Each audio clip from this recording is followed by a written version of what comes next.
So now let's look at the first question.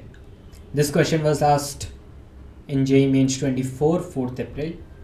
So in a survey of 220 students of higher secondary school, it was found that at least 125 and at most 130 students studied mathematics, and at least 85 and at most 95 studied physics, at least 75 and at most 90 studied chemistry, 30 studied both physics and chemistry, 50 studied both chemistry and maths, 40 studied both maths and physics, and 10 studied none of these subjects.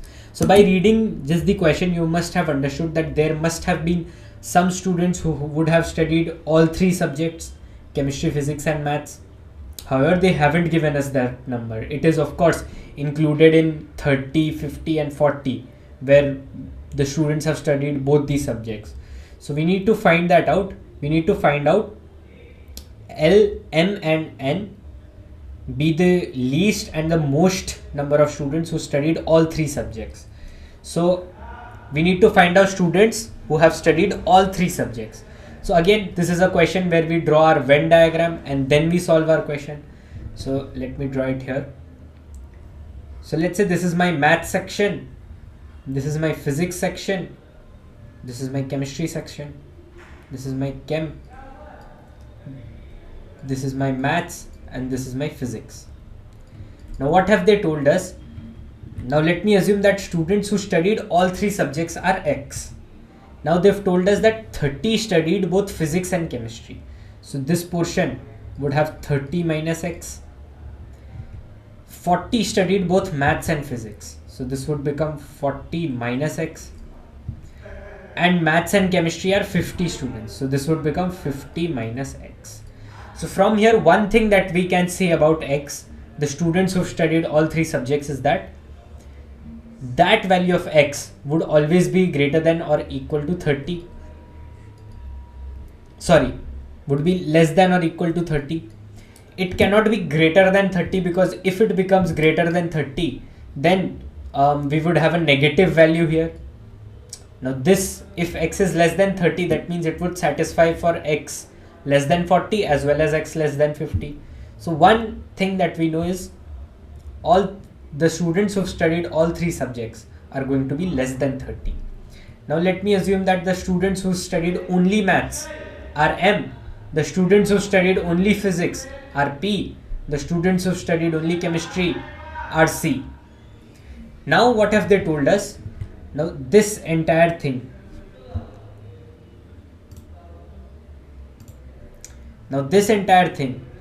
is going to be under a universal, right? So let's say this is my universal, and they've told us that there are 10 students who studied nothing. That means out of 220 students, 10 have studied nothing. That means my M plus P plus C plus 40 minus X plus 50 minus X plus 30 minus X plus X, this would be equal to 210. So this is one of the equations that I'm getting. Let me just simplify it a little bit. So I get M plus P plus C plus 120 minus 2X, this is equals to 210. So let this equation be as it is for a moment. Now what are the other information that they've given us in the question? Let me write those information here. What have they told us? That the students who studied maths are at least 125 and at most 130. So how many students have studied maths? There it is M plus 40 minus X plus 50 minus X plus X.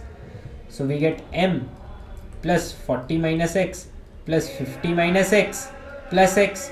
So this basically becomes 125 less than equals to M plus 90 minus X less than equals to 130. This is another equation that we've gotten. Now similarly, let us do the same for physics and chemistry as well. So what are we going to do after doing for chemistry and maths? We are going to have C plus, in chemistry we have the lower limit as 75 and the upper limit as 90, and for C we have 50 plus 80, so this becomes 80 minus X. Similarly, if we do for physics, we are going to have physics plus 70 minus x. This is less than equals to, what are the lower and upper bounds for physics? We have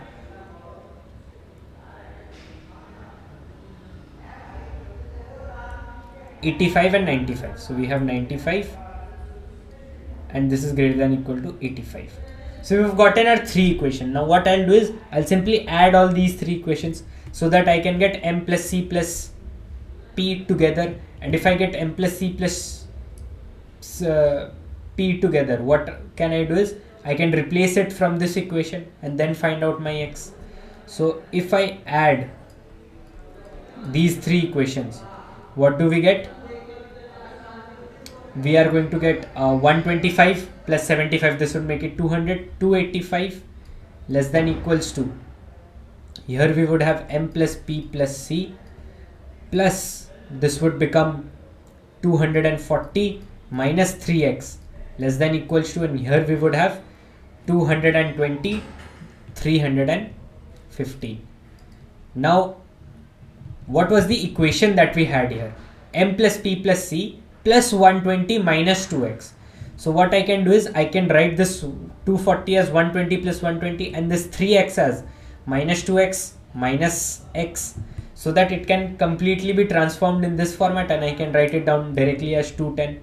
So this would become 285 less than equals to m plus p plus c plus 120 minus 2x, and this would become plus 120 left out again minus x, 315. Now this entire portion, this value, we know that it is 210, so it would be, so this would become 285 less than equals to 210 plus 120 minus x is less than equals to 315. So from here what are we getting? This would become 210 plus 120, this would become 330. If I take 330 both sides, this would become 45 less than equals to minus x less than equals to 15. And from here, if I take remove the minus sign, my sign of inequality would change. I hope you all have studied this thing. So this would become 15, 45. So this is the range of x that I'm getting. Now also, you need to remember the one range that we studied earlier was x is always less than equals to 30. So the range that we just found out by calculating was that x is less than equals to 45 and greater than equal to 15. Now x is always less than 30. Of course, x cannot be 45. If x is 45, then we would have negative number of students studying both physics and chemistry, which is not possible, right? That means our ultimately, so we would have to take intersection of these two. Basically, we would have to take intersection of these two sets. So we would have x less than equals to 30, greater than equals to 15. So this is our final answer. What have they told to us in the question? M and n be the least and most number of students. So this is my m and this is my n. Now we have to find out m plus n. So m plus n would be equal to 45. This is my answer. So m plus n is equals to 45. So I hope you must have understood. Again, whenever there are questions related to Venn diagram sets, it is very easy. Such questions do not require much time also, and they do not require too much logic or any formulas or anything or any concepts that you need to know. You can simply solve them by your common sense. Let's look at another question. Let A be a set, they've given us the set, and R be a relation, which is defined on the Cartesian product A cross A. That means we have to relate elements of set A with itself. We have A comma B comma C comma D as 2A plus 3B is equal to 4C plus 5D. Then number of elements. So we need to find out the number of elements that are going to satisfy this equation, and those elements should belong from this set. So first of all, what we'll do is first we'll find out the maximum value that is possible. We'll find out the minimum values that is possible. Based on that, we'll find out all the middle values that are possible. And then we'll check for each and every value how many relations are possible for that. From that, we'll get our number. So what I'll do is first let me find out the maximum value that is possible. So what I'll do is I'll take the minimum side of both these left and right hand sides, 2a plus 3b. From 2a plus 3b, if I take the value 4 as a and 4 as b, so 2a plus 3b, if I take the maximum of this, what is the value possible? It is 2 into 4 plus 3 into 4. So we get 20 as my maximum value. And from the other side, since it has more larger values, 4 and 5, so I will take the minimum value from here. What is it possible? I'll have to put 1 in place of C and 1 in place of D. I would get 9. That means the values that are going to range, the sum of 2a plus 3b and 4c plus 5d would range from 9 to 20. Now let me check what are the values possible by doing hit and trial with 1, 2, 3 and 4. So first of all, I can see that 2a plus 3b should be equal to 4c plus 5d. Now what are the values that can be possible? So 9 is possible first of all, because if I take in this a, if I take a value as 2 and if I take b value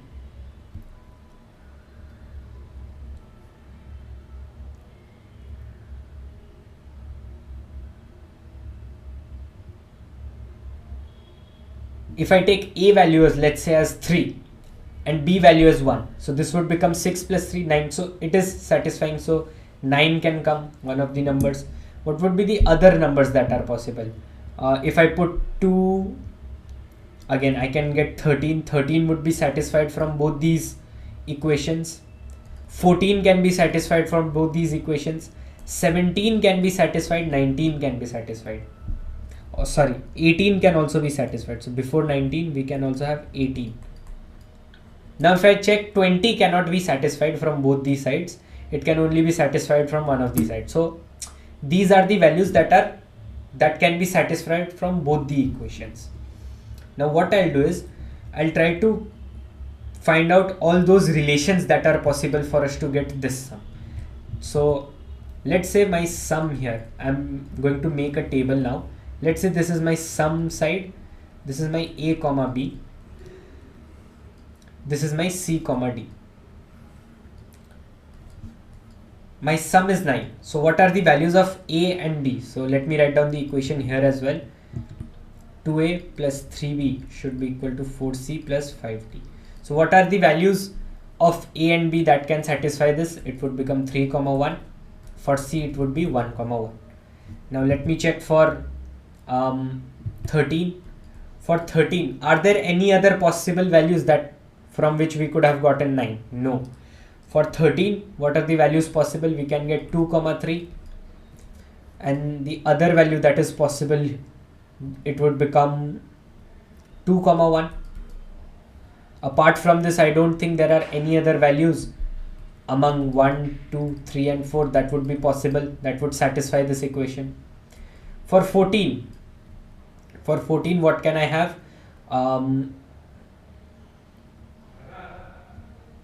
So this can be 4 comma 2 and I can have 1 comma 2 here. Is there any other values possible for 14? Yes, there is one more possible value for 14. I can have 1 comma 4 here. If I have 1 comma 4 here, and again this would just remain 1 comma 2 because there is just one possibility. So I can get 14 2 times. What was our next number? 17. What are the ways in which we can get 17?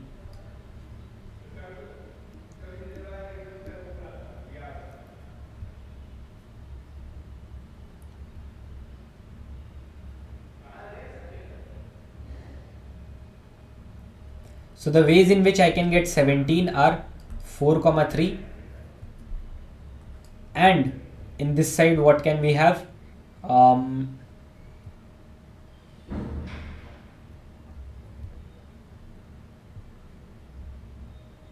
3 comma 1. Now for 18, let us check for 18 as well. 3 comma 4 is possible and 2 comma 2 is also possible. Now let's check for 19.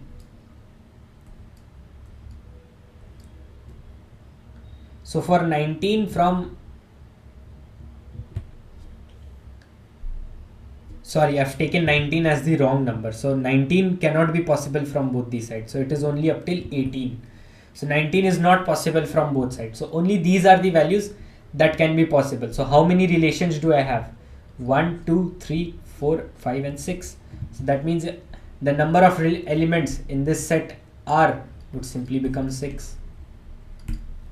So this is how generally you solve questions that are related to relation. Again, these are mostly questions which are related to hit and trial method. You have to use certain values of A, B, C, D, then only you can find out the answer.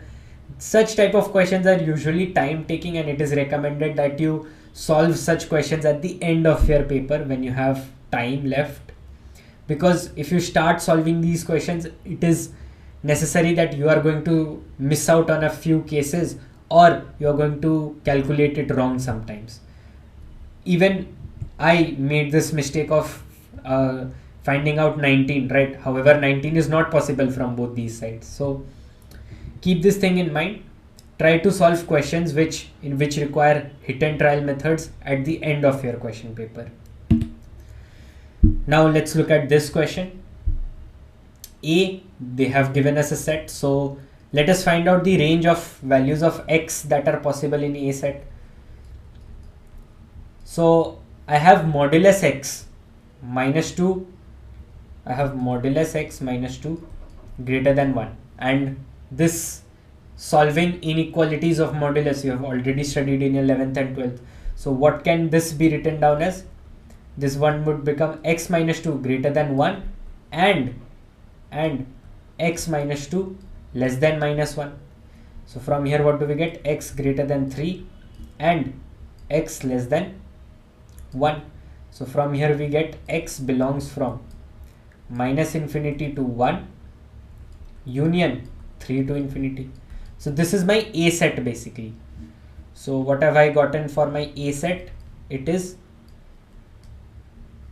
my A is basically minus infinity to 1 union 3 to infinity. Now let me similarly solve for B and C. What is my B set? My B set is root under x square minus 3 greater than 1. Now since we know that it is under root under, so one thing that we all must remember about roots is that whatever value is there inside the root, let's say I have root x cannot be negative. I mean x cannot be negative, because if we have a negative value inside the root, it is not possible for us to solve the square root, right? Root under minus 1, we do not know what is it going to be. So we have one condition already said that x square should be greater than 3 or x square minus 3 should be greater than 0. This is one of the conditions that we need to apply. So from here we get x minus 3 into x plus 3 greater than 0. And this, solving this type of inequalities we've studied, that means x should belong from minus infinity to minus 3 union 3 to infinity. So x should be a value between this. Now let us solve this inequality. What I'll do is, we have root under x square minus 3 greater than 1. So I'll square both these sides. After squaring we get x square. This would become minus 4 greater than 0. So here we would have x plus 2, x minus 2 greater than 0. So from here what do we get? X belongs from minus infinity to minus 2 union 2 to infinity. Now I'll check whether this value and this value, I have to take intersection, right? Because x should satisfy these values. This is the domain of x, right? This is the domain that x needs to satisfy at any case. And this is the values that we are getting from solving the equation. So upon intersection, what do we get our b values to be? It would again be from minus infinity till minus 3.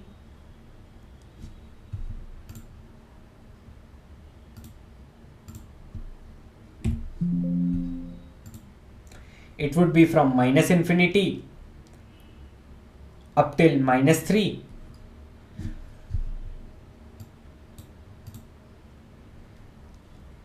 and here we would have union 3 to infinity. This would be my intersection, right, of these two sets. So now I can write it down here as well. So my B set is basically minus infinity to minus 3 union 3 to infinity. Now let me solve for other one as well. For my C set belongs from modulus x minus 4 greater than equal to 2. So how can I solve this? Again, since there is a modulus sign, it would become x minus 4 greater than equal to 2 and x minus 4 less than equals to minus 2. So from here what do we get? X greater than equal to 6 and x less than equals to 2. So from here we get x belongs from minus infinity to 2 union, sorry, these values are included basically, 6 to infinity. So my C section is minus infinity to 2 union 6 to infinity. So now what have they asked to us in the question? We found out our sets A, B and C. Now they've told us that the number of subsets of this set. So basically this is a set A intersection B intersection C whole complement intersection with integers. So first let me find out A intersection B intersection C. So A intersection B intersection C, what is its value going to be? I have to take intersection of all these three sets. So it would become from minus infinity up till minus 3 union, here I would have from 6 to infinity, 6 to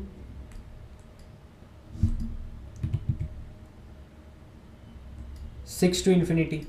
So this is my A intersection B intersection C. Now what if I take its complement? So A intersection B intersection C whole complement. That means all values that are not included in this. So what are the values not included in this? So the values not included would be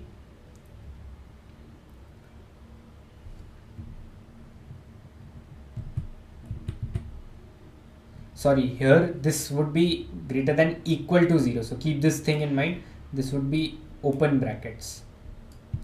Here I would have from minus 3 to 3 closed brackets, because of course inside the square root I can have a value which is equal to 0, right? So the intersection would also have closed brackets. So what are the values that would come in the complement? From minus 3 up till 6, but 6 is not included and minus 3 is not included. Now I have to take the intersection of this with integers. So what are the integers that are going to come in this set? Basically minus 2, minus 1, 0, 1, 2, 3, 4 and 5. So these are the values that are going to come in this set. And now they've asked us to find out the number of subsets. So let me say this is my set Z, or let me use another variable. Let's say this is my set P. If P has n number of elements in it, then how do we find out the number of subsets? It is 2 to the power m. So how many elements are here? 1, 2, 3, 4, 5, 6, 7, 8. There are 8 elements. So total number of subsets would become 2 to the power 8. Keeping in mind, if A set n of A, let's say it's equal to m, then total subsets become 2 to the power m. We had studied this. So this becomes 2 to the power 8, which is nothing but 256. This is our answer. So this is how you solve questions. Again, the questions that are asked from this chapter are very simple. As you could see, all these 3 questions that we solved were very simple. Also the questions that we solved during our explanation as well, those examples, a few of them were also from previous year JEE Mains questions. So you can see the level of questions they are asking from this chapter. It is very easy. You just need to use a little bit of your logic and your visualization of numbers. Based on that, you would be able to solve such questions. So that was all for this chapter. Again, I would recommend that you study this chapter very thoroughly, because This is an important chapter and it builds up your basics of concept for the further chapters that are coming. That's all. Thank you.